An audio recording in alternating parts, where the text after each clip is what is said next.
Hi, I'm Andy Schmuckler. Um, I'm about to record a presentation of the idea that changed my life that I introduced recently in writing with a piece titled A Big Picture View That Might Help Human Civilization to Survive.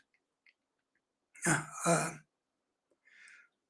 I don't make that claim lightly, though I admit that what I really feel in a position to claim is that it shows some fundamentally, well, it puts into a fundamentally different light some fundamental things, which are like, what is our nature as a species, as creatures, human beings? Such as, how are we to understand the history that we've traced as humankind over the last 10,000 years?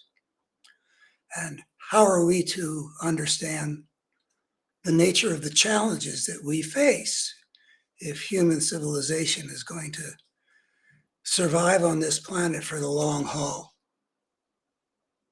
and not destroy itself, which I've said it's my gut feeling that it's a toss-up.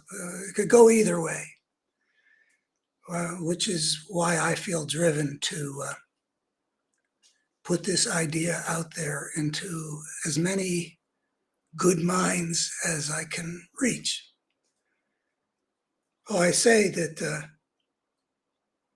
I claim it could help human civilization survive. And I don't feel as sure about that because ideas only can do so much.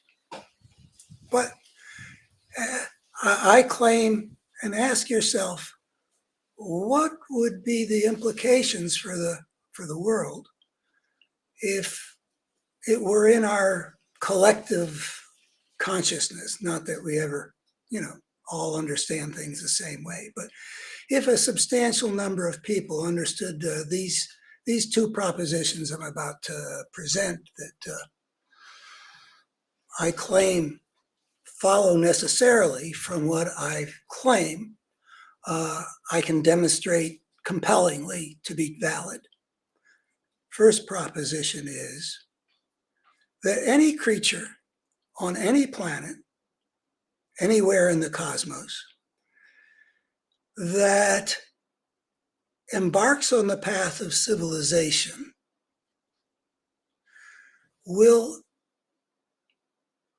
inevitably be condemned or compelled, however you want to put it, to undergo a social evolutionary process that produces as much destruction and suffering and torment and disorder as we see written on the pages of human history.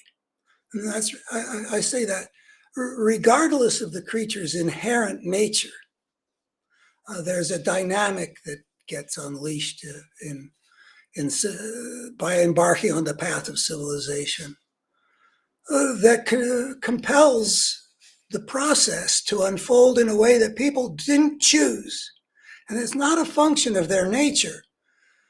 But once they take the plunge, they can't avoid it. I really think I can prove that. But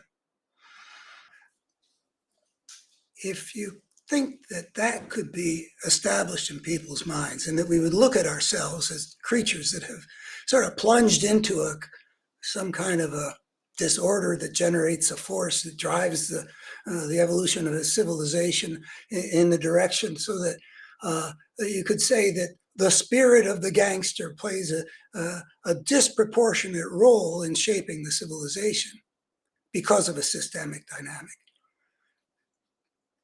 How much do you think that would affect how people dealt with all the problems we got to deal with? I don't really know. But I feel like it would have an impact. And if it's a toss-up, any impact can matter. A second proposition that I say follows from this idea that I'm going to present to you shortly in the next video, I think it'll be, because I want this to be a kind of a prologue. One of the things I don't know how to convey this idea so that it takes off. I've been trying for a long time, so I don't claim to know that. But in these videos, I want to be personal. I want to be me talking to you and making a connection, human being to human being, not only in these ideas, but anyway. So I want it to be that way. And I'm going to tell you a little bit of my story leading up to this idea. But the second proposition, and I want it to be conversational and somewhat improvisational. My forte, I mean, what I've been doing for, I guess you really could say 62 years, is developing a craft as a writer. And I lay things out systematically. That's why I say compel the reader to certain conclusions. But here I want to do something different, and I want to be me, and I want you to know who I am and to be able to judge, what kind of person is this that's making these claims. So the second proposition, so I ask you in terms of, could this help human civilization to survive? The second proposition that I say necessarily follows is the ugliness we see in human history is not human nature writ large. Which means, by the way, excuse me, we are better creatures than we have thought ourselves to be. We are better creatures than our culture teaches us that we are. I think that both those two propositions would fortify us. That first one about any creature on any planet, regardless of its nature, that points to there being a social evolutionary dynamic, a force that it would behoove us to recognize, because it's driven a lot of what's happened in the last 10,000 years. And unless we bring it under control, it is what would drive us to destroy ourselves. So I think it's important to recognize that there's a force we need to understand and to be able to fight for our survival now and in however many generations it's going to take, knowing what we're up against. And by the way, that book over there in that corner facing out, like a lot of people do on TV, putting their books, I got The Parable of the Tribes over there, which is the idea that I'm about to present. And what we're up against is the title of that. So do you think that if everybody, not everybody, sorry, that's not least bit realistic, if it were a significant component of how civilization thought about the human story, do you see what I've always seen, though I don't know how realistically, do you see that would strengthen us for surviving as putting our civilization into a better order? I do, but I really don't know. I mean, what we're up against is very powerful. It's a destructive force that was inevitably unleashed when we embarked on the path of civilization. And that it ramifies, has left its effects throughout our world. And I look forward to showing you all of that in a coherent picture. But first, let me make as a prologue of some presentation of how it came to be that this guy came up with, or saw, or seemed like I was shown something about the implications of taking that step across the threshold, defining civilization as those societies created by a creature that has extricated itself from the niche in which it evolved biologically, and that's a first in the history of life, by inventing its own way of life. It's the creature that had the creative intelligence to develop culture beyond anything we see in the rest of the animal world, creating the potentiality of taking culture to the next step, which is inventing their own way of life. So that idea came to me in 1970. It was a moment that it shook my bones, and I think almost everything about what I've done with my work life since it is basically dictated by my having had that visionary experience. And for better and for worse, I could have been somebody, Charlie. Now, I was on the road to a certain amount of success at that point. I was 24.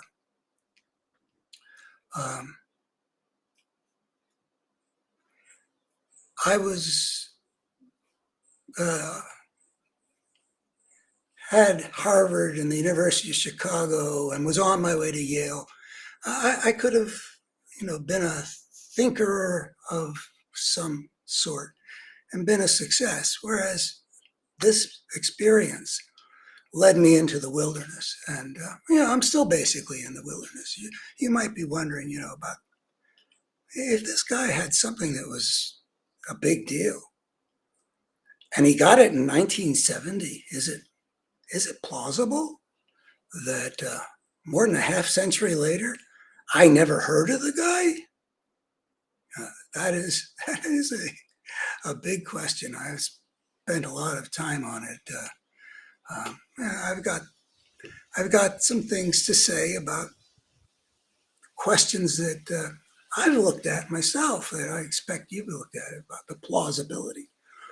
Okay, I just hope you'll stick with me and not come to any conclusions till you check it out. Anyway, this moment in 1970 grew out of my life in a way I want to tell you about. Because I was on my way to the success that my family raised me to be, and then I got this experience which answered two questions that had been plaguing me, that had burdened me, that had sort of thrown my whole life up into the air. I dropped out of graduate school in 1968, just a year after, less than a year after I graduated from Harvard, because my whole world seemed in upheaval.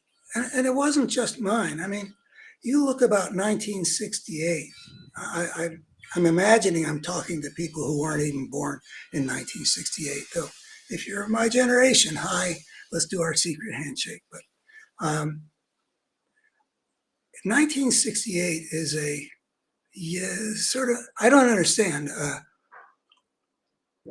how these things happen, but every once in a while there's a year that seems like there's something going on globally. It's not clear what the connections are. But for me, the things that were impinging, first of all, the war in Vietnam. And January of 1968, there's the Tet Offensive, which says that is interpreted, at least to mean, that the war is unwinnable. And I had concluded in, let's see, when was it? Well, I had concluded from some study that we were really hurting ourselves and doing something wrong in Vietnam. It was not going to lead to good consequences. And the Tet Offensive sort of showed that this country was not, there wasn't a light around that was when the expression, which I loved at the time. It's wonderful when phrases come in and then they get stale, but the light at the end of the tunnel that the military had been talking about, people were saying, yeah, it's an oncoming train. After 9/11, the connect the dots thing was new for a while. It was a wonderful metaphor again. But anyway, I shouldn't digress too much. And then in that same month, I got my draft notice. I was no longer a college student. Well, anyway, you don't need to know about how the selective service worked, but getting your draft notice was a major thing. And I started losing sleep. So that was one way in which my world was in disorder. But it wasn't, just at my personal level. On April 4th, 1968, Martin Luther King is assassinated by somebody shooting him as he stood on a motel balcony in, I think, Memphis, Tennessee. And riots broke out all over the country. I mean, it was an agonizing time. And well, anyway, I dropped out right after I was at the University of Chicago and getting a joint degree in the Committee on Social Thought and clinical psychology. I was not the kind of guy to drop out. That's not necessarily a good thing. I mean, I had been on a straight and narrow path of sort of a certain kind of intellectual achievement ambition, such that getting off the track it wasn't even a consideration. My best friend in college took a semester off. I mean, it was where we were at Harvard. That was a sign of, you weren't working out too good. Well, in some ways, I wasn't working out too good.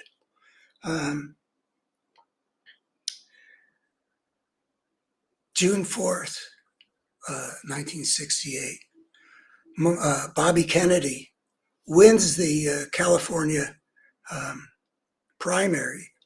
I had worked for the other guy of the two candidates trying to end the war in Vietnam, Eugene McCarthy. I had gone from Indiana to Nebraska to California, the primary trail at that time, thinking that Eugene McCarthy was the kind of leader the country needed.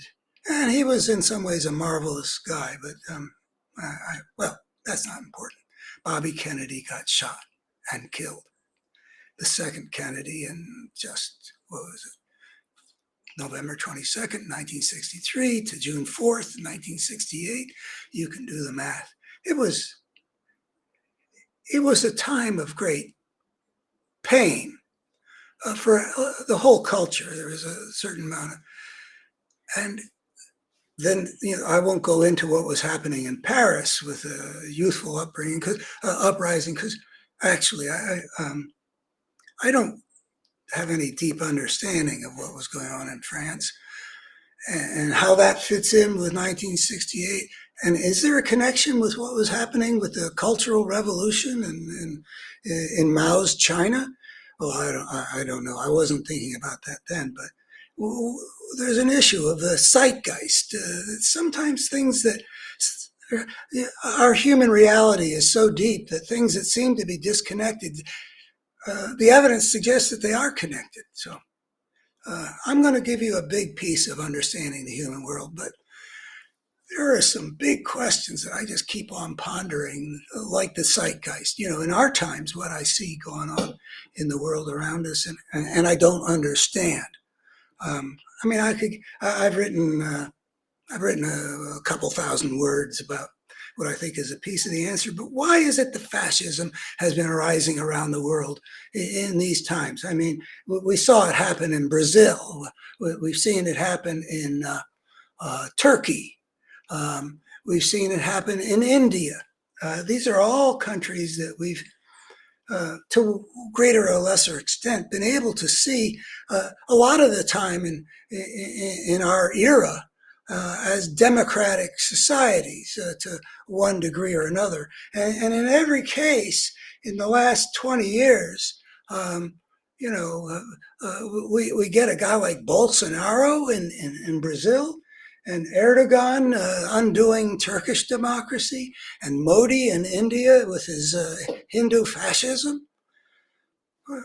Anyway, that's another example about a question I'm not going to be able to give you the answer to, that at least not one that satisfies me.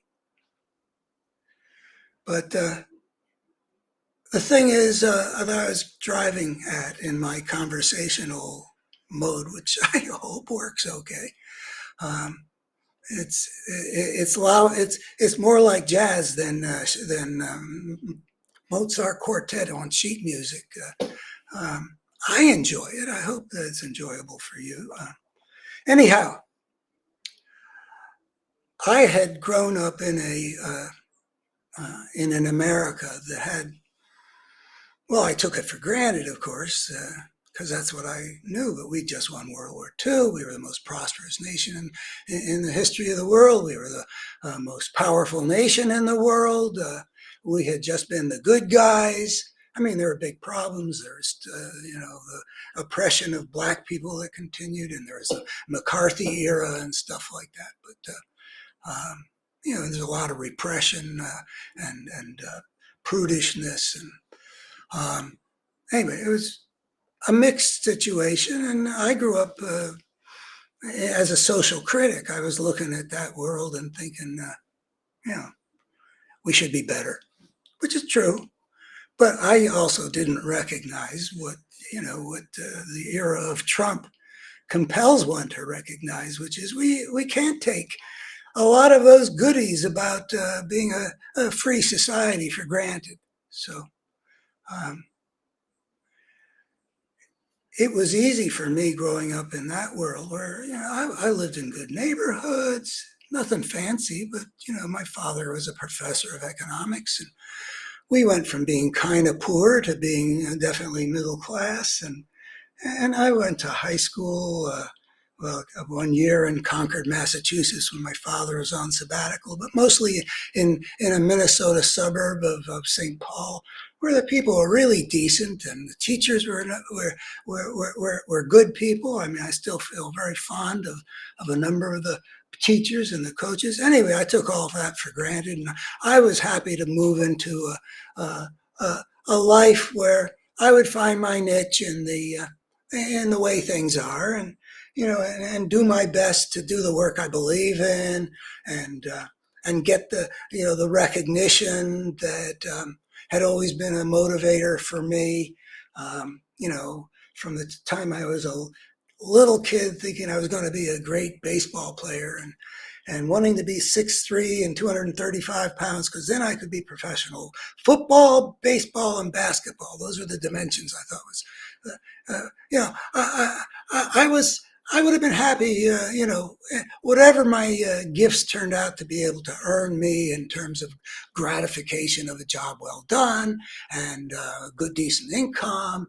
Anyway, but if the world was so out of joint, as it seemed to be, not just in America, but also there had arisen behind the Iron Curtain this sort of beautiful Prague spring, this blossoming of the human spirit through the concrete oppressive overlay that had been put on him by Stalin after World War II. Prague Spring, a fellow named Dubček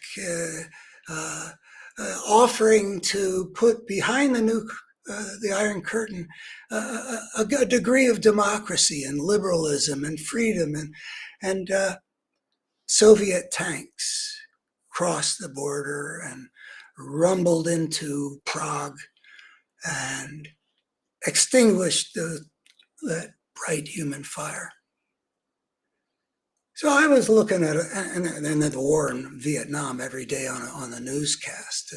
even Walter Cronkite, you probably never heard of him, but he deserves a place in your historical gallery. He was called the most trusted man in America. Even he was saying it was a lost cause. And this was only 1968, and it wasn't until 1975, by the way, that the country really disengaged in any full respect. The world was out of joint. And if the world was out of joint and filled with war and oppression, and why is that? I felt a need to understand why. I looked at history in a different way. I guess, the fact that I lived in pretty good circumstances, I knew that history had been, well, James Joyce said, a nightmare from which we're trying to awaken. But I think that I had some sense that we were awakening into a better dream, that we were creating something. But there was the Cold War. There was the possibility that we were going to annihilate ourselves. Those famous drills about kids ducking under their desks so that when the nuclear bomb goes off, they won't get hit by flying glass. It was not, it was the best of times. It was the worst of times, but in any event. So why is the world more destructive, have forces going on that are more destructive than I had previously recognized in the world that I actually lived in? I felt like I needed an answer to that. And I needed it to know, what am I to do with my life? Here I am, I'm 22, the very day that I rolled into Elkhart, Indiana despite my complete inexperience, suddenly become the head of the campaign for Eugene McCarthy in Elkhart County, which was a wonderful experience. Sort of brought me out of my pain, which, by the way, had a personal dimension too. I just lost my dad, but which is part of why it was hard for me to deal with the percussive blows of a world in disorder. So if the world is out of joint, I can't just do what I've always imagined myself doing, which is to, just fit into whatever slot I could fit into. It had become clear by the time I graduated from high school that I wasn't going to be a professional athlete. It wasn't going to be as Tom Brady. I wasn't even the first string quarterback. I did better in basketball, but I wasn't even all conference. Some dreams had been, but I was going to just, find what that, but I couldn't do that. If the world is out of joint and I fit into it, then I'm out of joint. I remember thinking of it that way. So I had two questions that I was wrestling with. Why is the world so filled with destructive forces? And what am I to do with my life, given that the world is out of joint?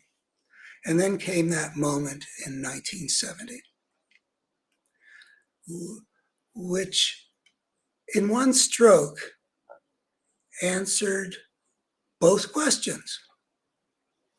First, I saw this something, which I'm going to show you. I'm going to show you the answer to the question, why is the world so filled with destruction? And you can imagine what the nature of that answer has to be, at least within a certain degree, from those two propositions that I started out with, that any creature on any planet that embarked on the path of civilization would have been swept up in a social evolutionary process, which made it inevitable that something that you might reasonably call the spirit of the gangster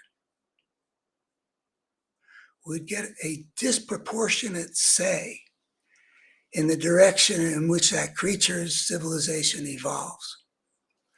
Which means that I'm going to try to show you why inevitably, if a species crosses that threshold into creating a different kind of life so that it no longer fits into the natural order,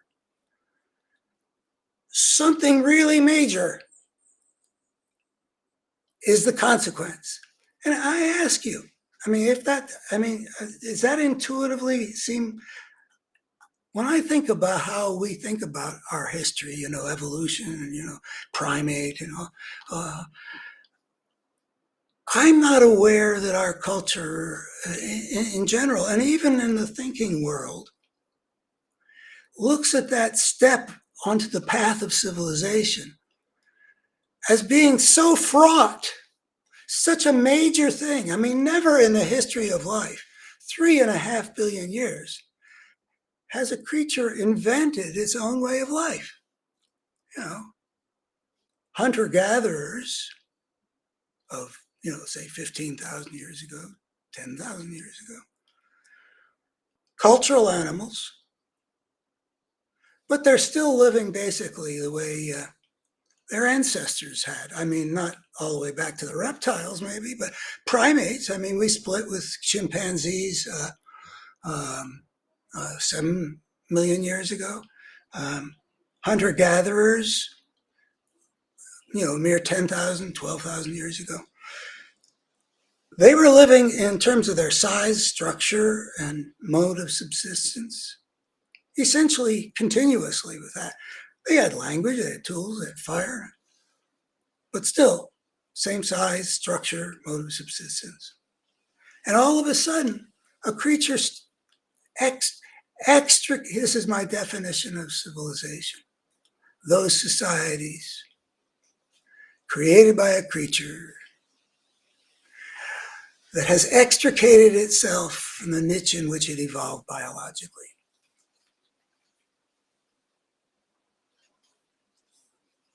That is really unprecedented. You've got a new life form, civilized society, which is the first one that wasn't shaped by natural selection, but has broken out of that order into what? An unprecedented step from a situation that had been shaped by certain kinds of forces outside of that order. Doesn't it make sense to you that that unprecedented step would create an unprecedented situation, and that unprecedented situation would involve the emergence of unprecedented realities and forces? Well, whether it makes intuitive sense or not, I'm going to show you why it is, as far as I can tell, and I've been working with this idea for over half a century, there's no way out. I'm going to show you something about inevitable and the inevitabilities that follow from crossing that crucial threshold, which I've written about this thing under the title, The Fateful Step. So the fateful step is coming up. It is essential to look at the implications of that fateful step in order to understand what we're up against. And my idea I call the parable of the tribes. So please come back for the next one, and I'll do my best to lay it out so you can see that from where we start, there's no choice but to get to where we need to end up in terms of understanding this better human story. Thanks for listening. Talk with you next time. Bye-bye.